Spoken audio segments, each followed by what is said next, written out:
The facts are broadly true, but the interpretation totally false.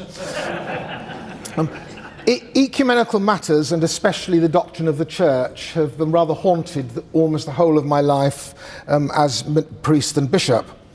I was a member of conversations between Anglican, Lutheran and Reformed churches in Northern Europe, of the Faith and Order Commissions, both of the Church of England and the World Council of Churches, and of the former Inter-Anglican Standing Commission on Ecumenical Relations. And I took part in the Mississauga meeting of 13 pairs of Anglican and Roman Catholic bishops in 2000. As chairman of the Church of England's Faith and Order Group, I was one of those, and this is meant to make you like me, I was one of those who attempted to secure some ecclesial recognition of the Anglican Church in North America, and also support for the proposed Anglican Communion Covenant. 10 years ago, the very thought of the covenant helped temporarily to steady Anglican-Roman Catholic relations, and just might, have added a more ecclesial dimension to the Anglican communion itself. As things turned out, however, although many Anglican churches did express their willingness to move in a more ecclesial direction, others, especially in the West, including the Church of England, rejected the proposal. As you can see, my ecumenical efforts have been spectacularly unsuccessful, so it is a double kindness that you should invite me. Now, those rather downbeat comments are not simply self-deprecatory, although in my worst moments I do sometimes wonder what I've been up to all these years. They do, however, lead into some of the themes of my address. Now, before I go any further, let me say a little about that slippery word, ecumenism. It commonly describes interconfessional, interchurch relations, usually in the context of attempts to heal divisions. Thus, the ecumenical movement is the totality of efforts, thinking, prayer, organisation and projects to improve relations between separated churches. It presupposes the divisions between Christian communities and seeks to heal them. This modern usage conceals the original meaning of the word. Ecumenical comes from a Greek stem, ekumene, meaning the inhabited world, and its root is the word ikos, meaning house. Just listen for the word house in this passage from St. Irenaeus at the end of the 2nd century. The church, having received this preaching and this faith, i.e. from the apostles, although she is scattered throughout the whole world, yet guards it as if she occupied one house. In other words, true ecumenism is not about divided churches seeking unity, but of how the one church fills the whole world and how each particular or local church makes the whole visible. This is not a word game. The popular use of the word ecumenism suggests negotiation between separate bodies, with all that implies in terms of haggling, horse trading and compromise. Not surprisingly, some churches and individual Christians run a mile from it. But if we revert to the original meaning, we discover that ecumenism is indeed about the uniqueness of the church before it is about the unity of Christians. The task then is not how to make deals, but how to recognise the one holy Catholic and Apostolic Church. I'm going to be talking about the crisis in ecumenism, about full visible unity or ecclesial communion, on some aspects of the modern movement and the Anglican contributions to it, and finally just suggest some priorities for the way ahead. That's the main shape of the lecture. Although it reflects unhappy divisions, I hope to encourage you, all of you who hear it, and anybody else who might read it afterwards, to remember the primacy of the virtue of charity. Charity ought to involve thinking the best of others and their motivations, however much we believe them to be an error. Charity is an essential aspect of communion and must motivate the journey as well as characterize the destination. Well, let me start then with the crisis in ecumenism. However we define it, ecumenism is in crisis. After several generations of apparently promising developments in the 20th century, the search for the full visible unity of Christians has experienced a setback in the early years of the 21st. How should we evaluate this? Is it the final frustration of earlier hopes? Is it a moment at which to redouble our efforts, or a challenge to rethink and regroup? And of course, who are we in this context? Well, thank God I've got an easy question to answer at least. We must be all who profess and call themselves Christians, since little could be more explicit than the prayer of Jesus himself, that they may all be one. Jesus also said, "I do not pray only for these, but also for those who believe in me through their word, that they may all be one, even as thou, Father, art in me and I in thee, and they also may be in us, so that the world may believe that thou hast sent me. The glory which thou hast given me I have given to them, that they may be one even as we are one. I in them and thou in me, that they may become perfectly one, so that the world may know that thou hast sent me and hast loved them even as thou hast loved me." If this is a truism, it is remarkable how often and how many Christians pay not even lip service to such a self-evident truth, or still less feel sickened and defaced by disunity. As one student of St. Cyprian's treatise on unity observed, schism, being a sin against charity, is utterly unchristian, and those who separate from the church are beyond the sphere of grace. The imperative to unity, to live it, or to yearn and strive for it when it's impaired, is entailed in being in Christ. In his so-called high priestly prayer, Jesus longs for the unity not only of his immediate disciples, but also, as you just heard, of those who would believe through their word. In other words, the unity of which we speak is both synchronic, that is, it is with fellow believers throughout the world in each generation, and diachronic, that is, with fellow believers throughout the ages. And it is inseparable from the handing on, that is, the tradition, of the apostles' preaching and teaching. Unity, therefore, is a given characteristic of the church as Christ wills it at every level, from the smallest domestic hearth to the universal church. And it's worth remembering, and I shall repeat this later on, that Jesus did not actually pray for the unity of his disciples. He prayed that they might be one. This is not a philosophical abstraction, a kind of numerical exercise. This unity is both theological, ontological if you like, that they may be one even as thou, Father, and I are one, and it is instrumental, practical, missiological, that they may be perfectly one, so that the world may know that thou hast sent me. So you see, this is no theoretical or intellectual unity which must await the end, but a unity that can be known here and now by those who share it and can be observed by others. See how these Christians love one another, is how Tertullian recorded the admiring or mocking judgment of pagan persecutors towards the end of the 2nd century. If unity commends the gospel, disunity is a counter-witness. We should not be surprised if our gospel of the reconciliation of all things in Christ rings rather hollow. A crisis in ecumenism is therefore a crisis in unity, in Christianity.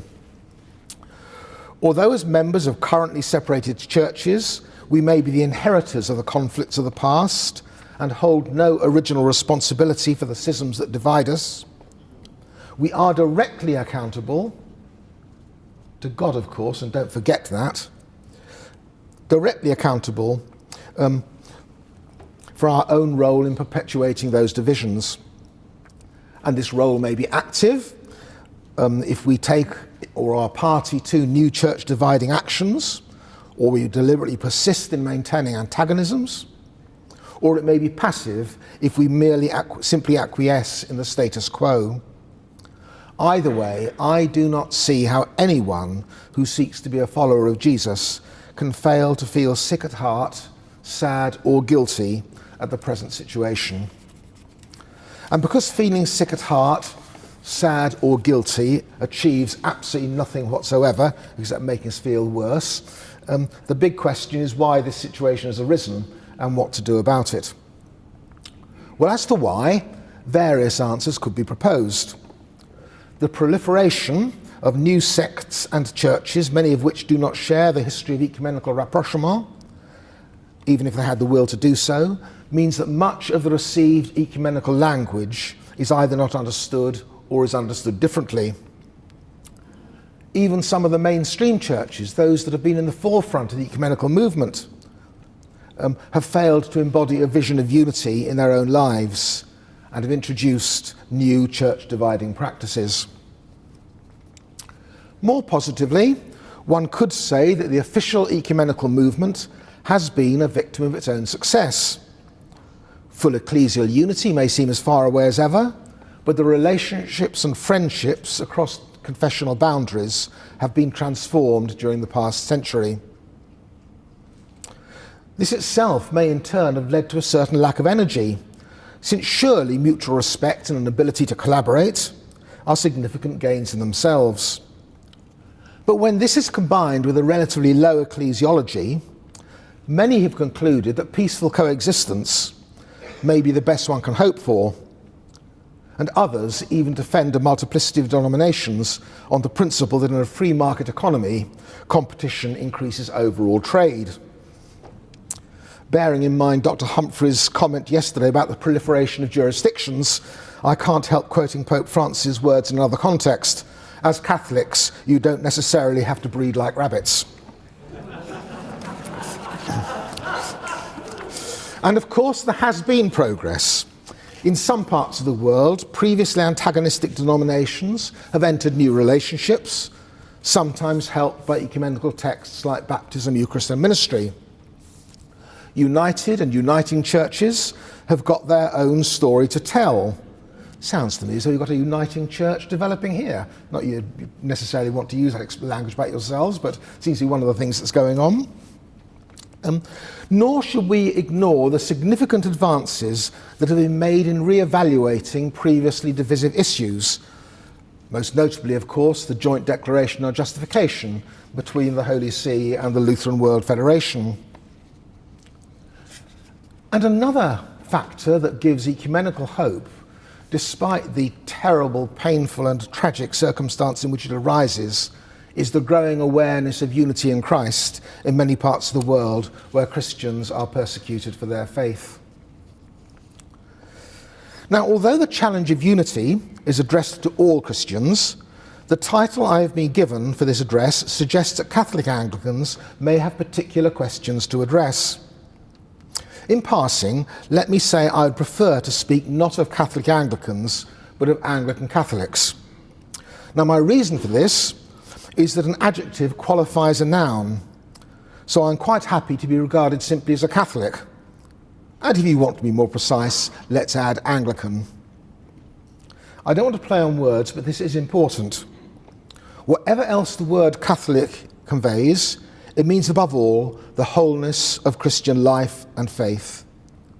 Anglican cannot, for me, mean anything more than the particular historical and cultural milieu in which I have received the Christian faith and in which, by the grace of God, I've been able to live, grow and flourish in Christ. Now, presumably, most of you and I are here today because we believe that God has not abandoned the Anglican tradition during the past 500 years, and that among God's Catholic gifts are not only what we received in and from the undivided church, but also what we have received and developed under grace during the time of our division. At the same time, we know, or we ought to know, that these gifts will only come to their full flowering in the communion of the universal church. So I'm addressing these remarks primarily to those who share this broad approach. but as you will have noticed, we are a pretty diverse bunch. And it may be best not to inquire too closely into the ecclesial status and relations of everyone here today. I also have very much in mind and on my heart the members of the ordinariates established under the Apostolic Constitution Anglicanorum Cetibus. They are not, of course, the only groups whose fidelity to Anglican tradition has led them to distance themselves from the official Anglican structures and to seek a home elsewhere. I am very old, and I was one of the authors of Resolution 411 of the 1998 Lambeth Conference, which acknowledged the important questions raised by the emergence of continuing Anglican churches, and asked the Archbishop of Canterbury and the Primates meeting, I quote, to consider how best to initiate and maintain dialogue with such groups, with a view to the reconciliation of all who own the Anglican tradition. I wonder what happened to that. Despite many failures, however, we should remember that there are many in various parts of the Anglican Communion who, against all the odds, still long for the unity of Christ's Church. So I take Anglican Catholics or Catholic Anglicans to be members of communities which, for a variety of historical and cultural reasons, owe their present existence to the particular shape of Catholic Christianity rooted in the 6th century mission from Rome to England and the ways in which that tradition has developed both before and since the Reformation. There are many Anglicans, of course, who lay claim to the title Catholic and who mean by that a preference for a particular liturgical style, for certain beliefs and practices in relation, for example, to the sacraments, to Mary and the saints, and especially in the case of ministers, to the dignity of office and the authority of canon law.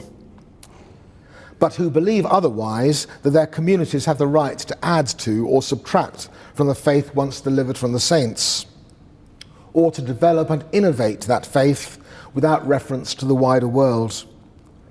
Not to mention, of course, those for whom Catholicism is simply a synonym for unaccountable comprehensiveness. By contrast, let us take as a starting point the view expounded by Vincent of Lerins, who looked for a kind of fixed and, as it were, general and guiding principle for distinguishing the true Catholic faith. In the Catholic Church itself, we take the greatest care, he wrote, to hold that which has been believed everywhere, always, and by all. That is truly and properly Catholic, as is shown by the very force and meaning of the word, which comprehends everything almost universally. We shall hold to this rule if we follow universality, antiquity, consent. We shall follow universality if we acknowledge that one faith to be true, which the whole Church throughout the world confesses. Antiquity, if in no way we depart from those interpretations which it is clear that our ancestors upheld. Consent, if in antiquity itself we keep following the definitions and opinions of all, or certainly nearly all, bishops and doctors alike. Well, I shall say a little bit later on why I actually think, in spite of its length, that's actually a rather inadequate statement of Catholicity, but it'll do for a start, and I hope it gives you at least an idea of my general approach as I move to my next set of reflections on the meaning of ecumenism, and especially the nature of unity. As I've said, Jesus prayed that his disciples might be one, not that they might be united. And this suggests that unity is something given, a work of grace to be discerned and cherished, rather than something that can emerge from our own efforts. The oneness of the disciples of Jesus and their inseparable unity with their head is what we mean by our confession in the Creed, that we believe in one holy Catholic and Apostolic Church. A text from a few years ago described unity as God's gift and our calling, and this can be nothing less than ecclesial communion, full, visible unity. Now, although there's been a debate about the visibility of the Church and her unity almost from the beginning, I can't imagine I need to defend it in present company, so I shan't. But while the church is on the way, we do have to find some way of speaking about the differences between how she is in this world and how she will be when she's presented pure and spotless. And in this, we need to be aware of two dangers. Too little difference between the now and then assimilates ecclesiology too closely to sociology and runs the risk of conferring on institutional structures and their human agents too much earthly power, albeit dressed up in religious language. And some current disputes about jurisdiction illustrate this only too clearly. Too much difference between the now and then evacuates the church on earth of any capacity to speak and act in the name of her exalted head. And this would not only abolish the teaching function of the church today, but also, and do bear this in mind, also would invalidate all its previous actions, including the gift of the Holy Scriptures, the authoritative formulation of the creeds, and most fundamentally of all, the witness of the apostles to Jesus Christ. So there's quite a lot at stake here. Right, now listen to Michael Ramsey, still at the time a young lecturer in a theological college, writing in 1936. The study of the historical death and resurrection of Jesus has led us to the Apostolic Church, and thus in one organic movement to the study of Catholicism. The impact of the gospel has led on to the structure of the church. Loisy, eat your heart out. What then is the relation between the gospel and Catholicism? It seems impossible to understand them separately. We cannot appeal back to the authority of Jesus Christ without being led to face the church and its outward marks. To know Jesus was to pass beyond his life in example to his death and resurrection, and these events are intelligible only through the Scriptures which foretold them, and through the apostles who shared them when they died with Christ and were raised with him. This dying and rising means the one body. We know Christ through dying in its one life, and the marks of the church help us to die by pointing us to the universal family whose membership is death and life in Christ. In short, the only appeal back to Jesus, which is logically and spiritually coherent, is an appeal to the gospel of God uttered in one body by its whole structure. Note the clear but subtle way in which the future Archbishop wove together the external form of the church, its present visibility, with the inner meaning or dynamic of that structure. The visibility of the church is a sacramental visibility. As visible, it can potentially be seen by anybody, but as sacramental, to perceive and benefit from its meaning requires faith. In other words, it's a theological rather than a sociological assertion, although in this world it must have sociological consequences. So what do we expect when we look at the church? A recent text on ecclesiology says this: visible unity requires that the churches be able to recognize in one another the authentic presence of what the Creed calls the one holy Catholic and Apostolic Church. This recognition, in turn, may in some instances depend upon changes in doctrine, practice and ministry within any given community. The language is significant. Churches are not asked to engage in negotiations about how much they can agree together, but to discern how far they can actually recognize the Church of Jesus Christ in each other. And the changes referred to are not changes for the sake of better mutual relations, but those changes that are necessary for each community to be a more authentic manifestation of the one holy Catholic and Apostolic Church, and therefore more recognizable to other such churches. In their introduction to the final report of Archic 1, the co-chairman wrote, "Full visible communion between our two churches cannot be achieved without mutual recognition of sacraments and ministry, together with the common acceptance of a universal primacy at one with the Episcopal College in the service of the koinonia." This requirement flows directly from the essential nature of the church as communion. This mutual sharing in holy things, communio in sacris, characterises the church at every level. It's what binds Christians who have sacramentally died and risen with Christ into one in his body. It is therefore the mark of every particular Christian community and of the universal church, and it must therefore be visible at every level. In recent years, there's been a growing awareness that the Eucharist is the key to understanding the church and her unity. This is about the church as revealed and revealing mystery. It's not a matter of claiming that worshipping together is all that is necessary, as Edith Humphreys said so clearly yesterday morning. Agreement in the faith of the apostles, sharing in their fellowship, the burden of prayer, and let me add, corporate and individual holiness, are all aspects of living as well as celebrating the Eucharist. And don't forget either Tertullian's comment I quoted a moment ago, see how these Christians love one another. That too is part of the visibility of the church.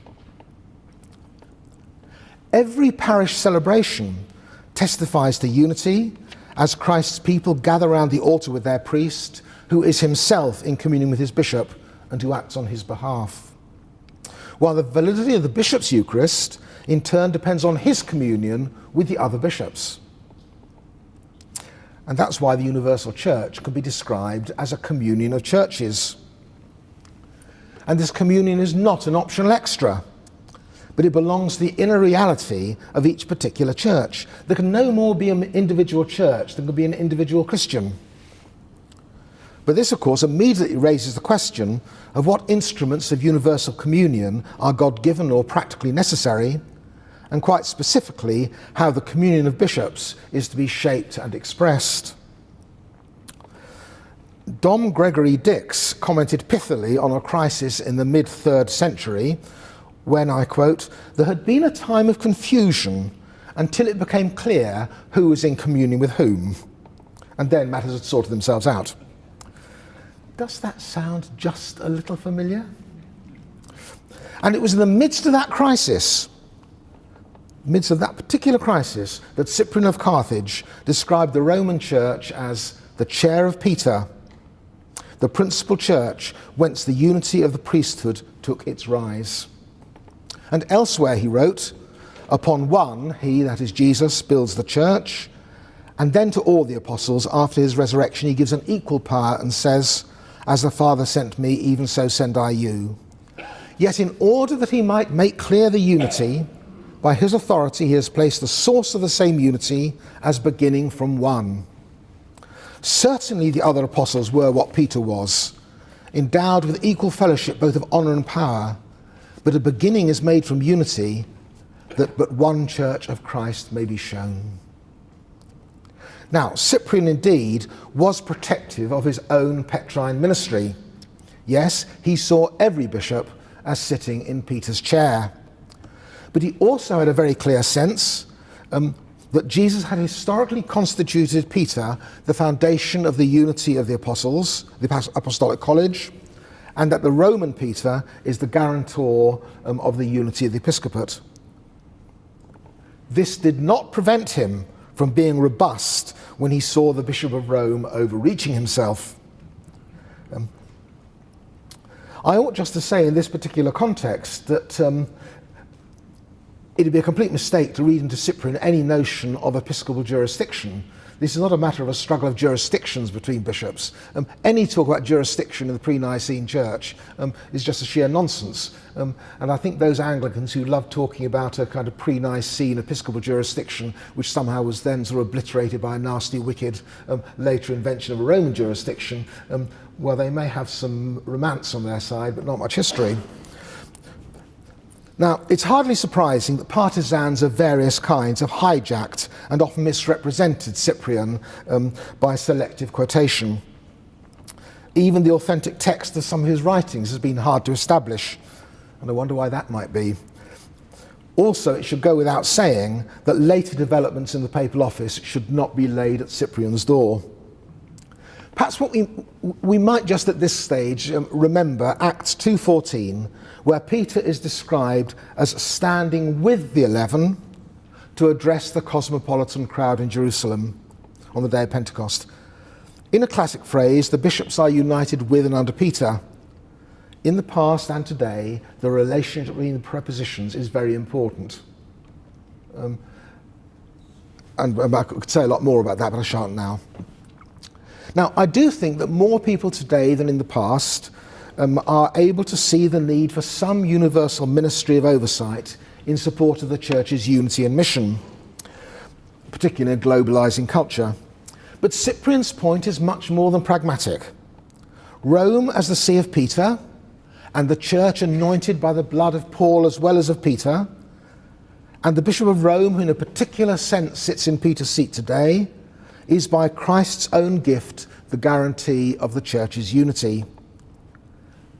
It may just be that the time is coming for this ministry to come into its own. Can there be, in the words of a book a few years ago, a Pope for all Christians? What a tragedy the ministry designed by Christ to be a ministry of unity has become a battleground, as we might also say about the sacrament of unity, the Eucharist. But while there's been much ecumenical dialogue about the Eucharist, there's been remarkably little about the Petrine ministry, except where it has directly involved the Roman Catholic Church.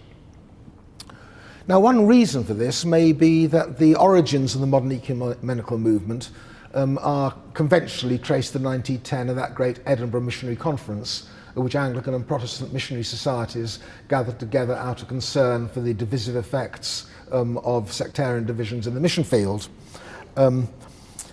So the link between mission and unity, well, fairly limited unity, but mission and unity is expressed there. Now, of course, that link is very clear in Jesus' prayer, that his disciples might be one so that the world might believe. Some at the Edinburgh Conference thought that cooperation in mission could ignore confessional differences. And there was certainly no widespread desire to ask whether the Bishop of Rome might have anything to contribute to it. But others present, and particularly the Anglicans, remembered that Jesus also prayed that his disciples might be one, as he and his Father were one. And they recognised from the outset that unity for mission, or unity in mission, requires the overcoming of the doctrinal and structural issues, non-theological as well as theological, that divide the churches. And absolutely in the forefront of this was the great American bishop, Bishop Brent, who ended up by being the first president of the Faith and Order Commission, following its first meeting in 1927 in Lausanne, and whose body still lies in Lausanne today, which is really rather nice. Now, the Edinburgh Conference led ultimately to the setting up of the Faith and Order movement, which now a constituent part of the World Council of Churches has a particular responsibility for keeping the feet of the World Council of Churches to the fire. No easy task, I have to tell you. But the Council does say of itself that its primary purpose is to enable the churches to call one another to visible unity in one faith and one Eucharistic fellowship, expressed in worship and common life in Christ, through witness and service to the world, and to advance towards that unity in all that the world might believe. Now, this vision has been further developed by a series of unity statements issued by successive assemblies of the World Council of Churches, especially the third and the fifth, which may be summed up as all in each place, united to all in every place, and at every time. And of course, as time's gone on, the full accession of the Roman Catholic Church into the ecumenical movement, and the Roman Catholic Church is a full participant in the Faith and Order Commission, even though it's not a member of the World Council of Churches, and really since Amsterdam, the full involvement of the Orthodox churches, although not without struggle sometimes, has actually helped shape the ecclesiological vision of the World Council in a way that it would not have done otherwise. Now, shortly after the Third Assembly of the World Council of Churches at New Delhi, the Second Vatican Council began, and its decree on ecumenism opens to the words, "Christ the Lord founded one church and one church only. However, many Christian communions present themselves as the true inheritors of Jesus Christ. All indeed profess to be followers of the Lord, but differ in mind and go their different ways, as if Christ himself were divided. Such division clearly contradicts the will of Christ, scandalizes the world, and damages the sacred cause of preaching the gospel. Yet almost all, though in different ways, long for the one visible church of God, that truly universal church whose mission is to convert the whole world to the gospel so that the world might be saved to the glory of God. Is there perhaps emerging the possibility of a future consensus about the character of the church and the ecumenical goal, confirming that the challenge is not about better relations or more cooperation between separated churches, but the one visible church of God?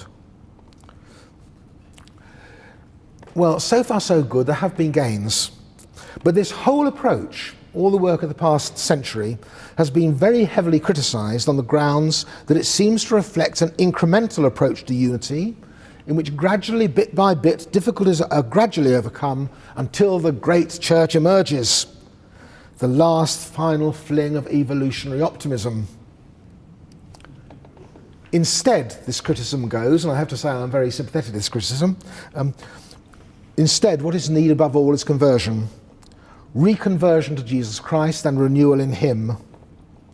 As the First World Conference on Life and Work put it, the closer we draw to the cross of Christ, the closer we come to each other.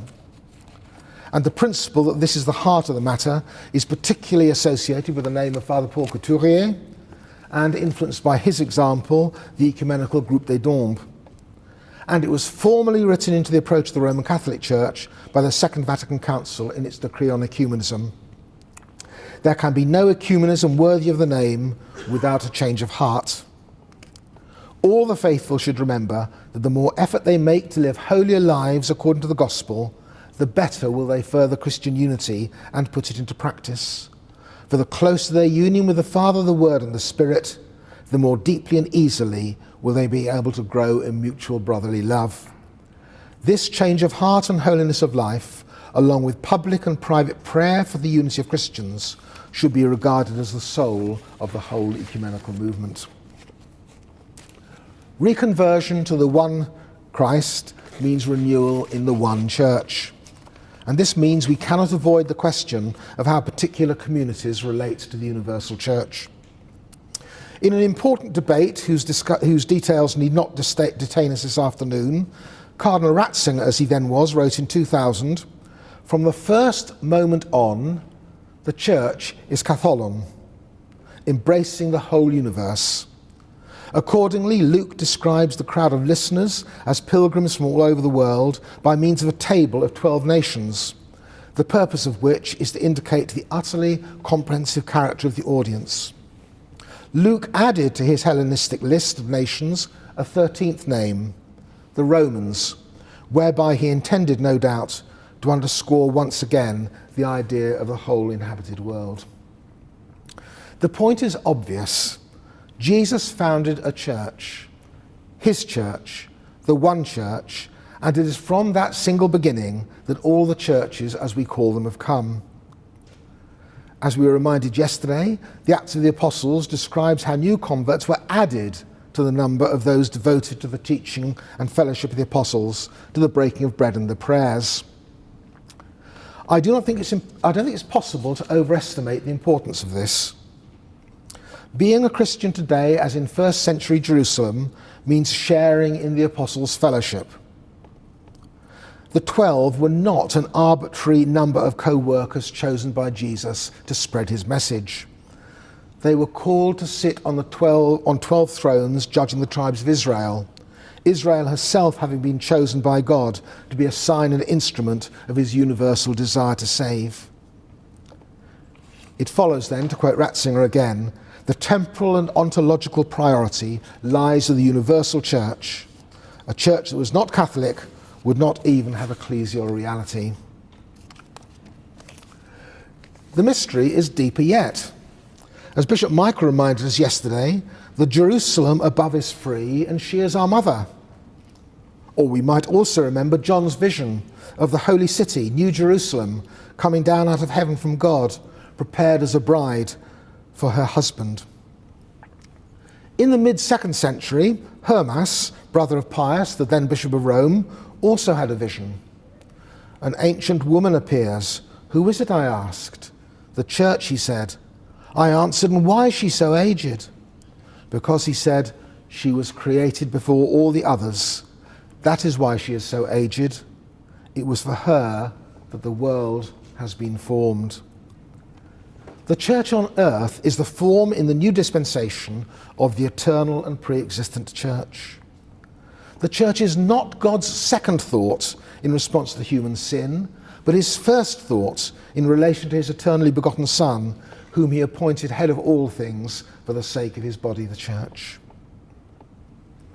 We may also remember that when Jesus promised the 11, soon to be 12 again, that he would send the Holy Spirit to remind them of all he'd taught them and lead them into all the truth, he was speaking them together, all of them together, not individuals, but all of them together because of him. This was the notion that motivated St. Augustine 3.5 centuries later to write his famous phrase, securus judicat orbis terrarum. It's the mind of the whole people of God throughout the world on which we can rely. This was in opposition to a sect whose members claimed that their own church, narrowly defined both in geography and doctrine, was the true church. But in this, Augustine was only expressing a long-standing ecclesiological principle. Remember the passage about to one house from Irenaeus I quoted to you a while ago. Confronted with a myriad of alternative Christian narratives, Irenaeus wrote those words, but he also said this. She also believes these things as if she had one soul and one and the same heart, and she proclaims them and teaches them and hands them down with perfect harmony, as if she possessed only one mouth. For although the languages of the world are dissimilar, yet the import of the tradition is one and the same. For the churches which have been planted in Germany do not believe or hand down anything different, nor do those in Spain, nor those in Gaul, nor those in the East, nor those in Egypt, nor those in Libya, nor those which have been established in the central regions of the world. Jump forward a century and a half to Cyril of Jerusalem, as he expounds the words, I believe in one holy Catholic Church, to those about to be baptized.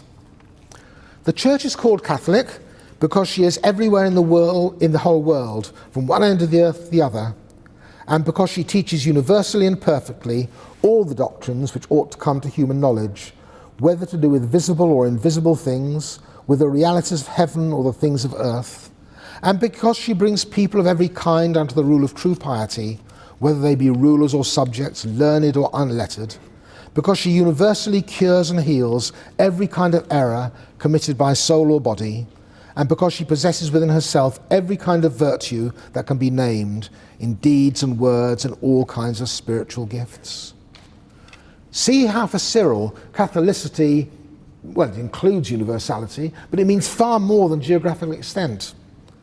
Universality for him does not mean worldwide, but encompasses the realities of heaven as well as of earth. You probably get the picture. Well, one of the disadvantages of speaking towards the end of a conference is not only the graveyard slot is the double graveyard slot, but also so much of what you want to say has already been said, or so much you've heard makes you want to change what you're going to say. So I shall have to cut a certain amount out, otherwise we'll completely run out of time. I do want to say one word, a slightly Anglican problematic word at the moment. Anglican churches typically claim to be parts of the one Holy Catholic Apostolic Church. Whatever you think about that, they are denying thereby, rather obviously, that they are the whole church. That does, however, require them to give an account of how that part relates to other parts in the whole. Now, history recognises a certain ecclesial density in a province, a region, or a nation, but I don't think that justifies the theological ascription of the word church to them. And in this I'd interpret Acts 9:31 rather differently from the way Bishop Michael did yesterday, the church throughout all Judea and Galilee and Samaria. We could discuss that on another occasion. For this reason, while common usage and courtesy permits us to allow the Church of Greece, the Church of England, or dare I say it, the Anglican Church in North America, to call themselves churches if they like to, I retain my right to say that these are not churches in any of the New Testament senses. In the New Testament, the church, ecclesia, refers to the Church of Jesus Christ, built on Peter the Rock, to the cosmic church, the body of him who fills all in all, and to particular local communities, whether in cities or households. And whenever the church gathers for the Eucharist, whenever the church, at whatever of those levels, the church gathers for the Eucharist, you have come to Mount Zion, to the city of the living God, the heavenly Jerusalem, and to innumerable angels in festal gathering. Well, you can remember the rest of the other passage. The Eucharist, by definition, is not the private celebration of a particular group, but an anticipation of the great feast at which people will come from north and south, east and west to sit at the table of God. There is, of course, no justification, at least I can't see any, for using the word church to describe a denomination or a confessional grouping. And so I think we should be very suspicious of any such expression as the Anglican Church or its parallels. I cannot leave this section without drawing attention to a rather absurd poster and flyer produced by the Anglican Communion Office a few years ago, pronouncing the Anglican Communion as a universal church. Admittedly, the article was A rather than the, but the theological solecism was apparent. Fortunately, some of your Faith and Order watchdogs noticed this before it saw the light of day. Now, what I wanted to do at this stage, but I really am running out of time, is to tell you something about the Anglican involvement and vision of unity during the past, the past generally, but particularly during the past couple of hundred years. All I can do about this at this stage, I think, is tell you there are two parallel narratives, I think, of what's been happening. On the one hand, there's the official narrative, which takes us back to, well, let's say the Lambeth Conference of 1867, and the whole sequence of Lambeth conferences since then, which have actually had a notable set of statements about unity, to Bishop Brent, to William Reed Huntington and his great book, The Church Idea, and the Chicago meeting of the House of Bishops of 1886, which laid the foundations, what became the Lambeth Quadrilateral. The involvement of a notable series of Anglicans throughout the 20th century in the formative period of the World Council of Churches and the Faith and Order Commission. I have to mention people like George Bell, Mott, well, let's talk about Mary Tanner, a whole load of people, Oliver Tompkins. There have been many, many people. That's the official story. And this is the story which has actually shaped the official Anglican Communion involvement with bilateral dialogues with other world communions. There is, however, another narrative which I think has been largely airbrushed out of the story, and that might, for brevity, let me call it the story of the Anglican Papalists. There had been a thin stream of people from the Reformation onwards who were determined to see reconciliation. Very thin line, but it was there all the time. And it wasn't until the Oxford movement that people started thinking seriously about the church again, and therefore that raised questions about the nature of the church, its relation to the state, and its relation to other churches. But in the middle of the 19th century, a remarkable set of people started doing some work. One of them was actually a convert. He wasn't any longer an Anglican, but Ambrose Lyle Phillips, who wrote a book on the future unity of Christendom. Now, he's significant because he said if only Anglicans would actually live up to what their formula has said, unity would be much easier than it actually is at the moment. He was really optimistic about what the formula has said, and he felt the Oxford movement was going to be the great bright hope. One of his collaborators in a thing called the Association for the Promotion of the Union of Christendom was George Lee, a somewhat strange figure who unfortunately got mixed up with all sort of Episcopi Vagantes and isn't perhaps the best example. And they were both deeply frustrated when Cardinal Manning pulled the plug on it and said Roman Catholics mustn't have anything to do with this organisation at all. Jumping on a little bit, Paul Watson, great Episcopalian priest, eventually became a Roman Catholic, full of projects for church unity.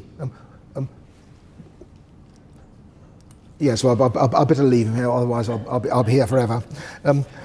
I think Anglicans can be quietly proud of the contribution both by the official and the unofficial narrative they've actually made to the quest for unity. What they cannot be proud of is the way in which the Anglican Communion and its member churches have squandered the capital that was thereby gained. I really do think that, I'd love to be able to explore this at greater length, but I know that I'm trying your patience already. So I think I'll have to go on to my last section, which is actually to think a little bit about suggestions for the future. But I do think we need to give some very serious heart searching as to what has gone wrong and why it's gone wrong. And I think I do have to say to you, rather more briefly and therefore perhaps dogmatically than I ought to, I do believe that the official Anglican commitment to full visible unity is now holed below the waterline. That is a dreadful, dreadful thing to say to somebody who's been so involved in the movement over all these years. But I cannot at the moment see that there's any more than the slightest shred of hope for the recovery of the official Anglican Communion to that vision to which it made such a contribution for so long. And perhaps I ought to say in relation to that, that a large part of the problem is nobody's fault. It is the system. Once you allow decisions to be made by what are essentially quasi-parliamentary consistorial bodies, I will not call them synodical and much less synodal, but the kind of structures of decision-making that we now have in the Anglican Communion make it absolutely impossible for the Anglican Communion to resist the zeitgeist. As one of my friends in Rome said, churches need Peter in order to protect them against the dominance of their local culture. And those of you who've got hesitations about a Petrine ministry, I really would urge you to think very, very seriously about that. What are the structures that you are going to do to help conserve your orthodoxy? I'm not asking you to swallow the present structures of the Vatican hook, line and sinker. I think lots of our criticisms are still very valid. But if Christ gives Peter to the church as a centre of unity, we do have to ask some very, very serious questions. I hear a lot about how you're trying to regroup and realign, form new fellowships, but who will secure your orthodoxy? Right, a few last minutes that remain. This Congress is unlike previous Anglo-Catholic Congresses, not only because we're unlikely to be triumphalist, which might be a good thing, but also because this is an appeal for Anglican Catholic unity rather than a celebration of it. Now, I've not concealed from you my belief that this appeal has to include Rome, not as a matter of pragmatic protection, but as a recognition of Christ's will for his church. Not all of you will agree with that, but I think you will one day. Maybe at the eschaton, but don't misunderstand me. The Petrine ministry is not exhaustively represented by, or perhaps even best served, by the present structures of the Holy See. Of course, no human structures, which the dicasteries of the Holy See quite obviously are, would or ever could be the only or the necessary way things have to be. So pointing out the inadequacies in the next field is a futile and fruitless exercise. We may well, as I do, long for the fields to be rejoined, but in the meantime, there is work to be done tilling and caring for the pasturage where we are. So our task, and this is my first big recommendation, is renewal and reconversion. Bernard Lonergan wrote, "Conversion is existential, intensely personal, utterly intimate, but it is not so private as to become solitary. It can happen to many, and they can form a community to sustain one another in their self-transformation and to help one another in working out the implications and fulfilling the promise of their new life. Finally, what can become communal can become historical." What can become communal can become historical. So rather than talk just generally about conversion, I'd like to make some practical suggestions. Let me give the word to an officer of the Congregation for the Doctrine of the Faith. We have thought a lot about what constitutes Anglican patrimony, particularly as it involves the liturgy, and we have a working definition. It is to say that Anglican liturgical patrimony is that which has nourished the Catholic faith within the Anglican tradition during the time of ecclesiastical separation and has given rise to the desire for full communion. And he went on to explain how various prayers in the Anglican tradition have nourished the faith, not simply as texts, but also, I quote again, how they are interpreted through the years. I'm thinking of the comfortable words, the summary of the law, the collect for purity, the prayer of humble access. Not many years ago, not many Roman Catholics have honoured the prayer of humble access as one of that.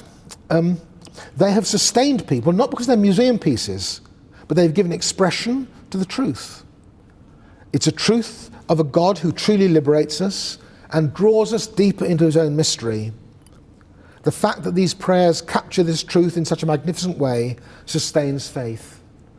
And these were given and developed during the years of separation.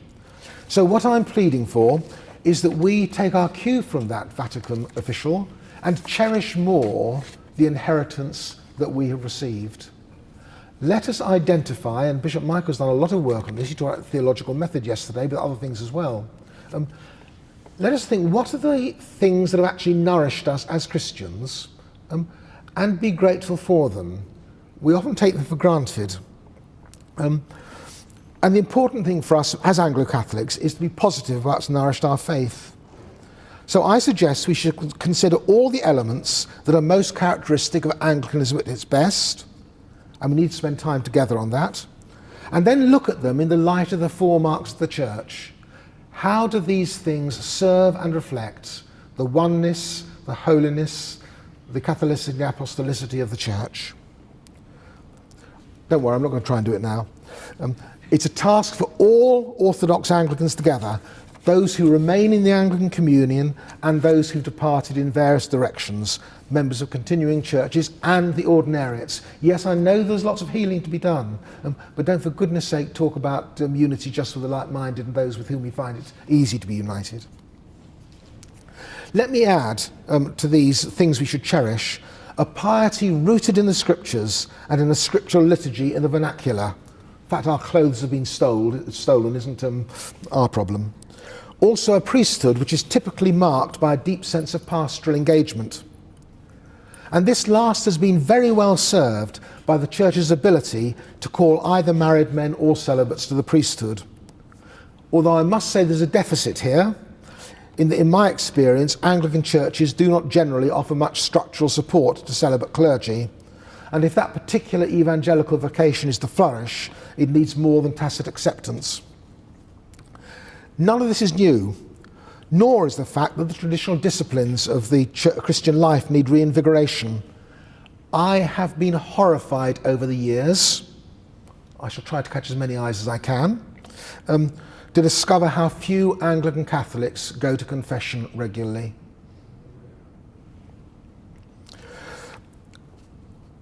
And how few consider even modicum of the patterns of fasting and abstinence envisaged in the Book of Common Prayer and enjoined in the homilies. I notice too how much the sense of Sunday obligation has been eroded in recent years. And as for the clergy's commitment to the daily office, well, perhaps the less said the better. And I'm certainly not talking about private prayer or quiet time or other elective forms of prayer. I'm talking about the canonical obligation of actually living around the office. In all of these areas, we do not need to reinvent the wheel. The wheel's there. It's got good spokes, it's got a good rim, and the tyre's in good repair. Just use it. I must also speak about the moral teaching of the Church, about power, money, sex, and time. How we use any of these may be touchstones of how we shall use the rest. All of these concern the stewardship about which Bishop Michael spoke yesterday. We should resist the temptation to see sex as the big issue, but in a sense it is. One of the causes of the downfall of Anglican Catholicism in England, I can't speak about anywhere else, is precisely in this area. And I'm not only talking about homosexuality. It surprises me that quite a lot of otherwise apparently orthodox people get very concerned about same-sex issues, but hardly bat an eyelid at extramarital heterosexual activity or divorce and remarriage. Most shocking of all to me was to discover the number of people who seem to think that a valid marriage can be made between two people who deliberately, intentionally aim to exclude procreation from their married life.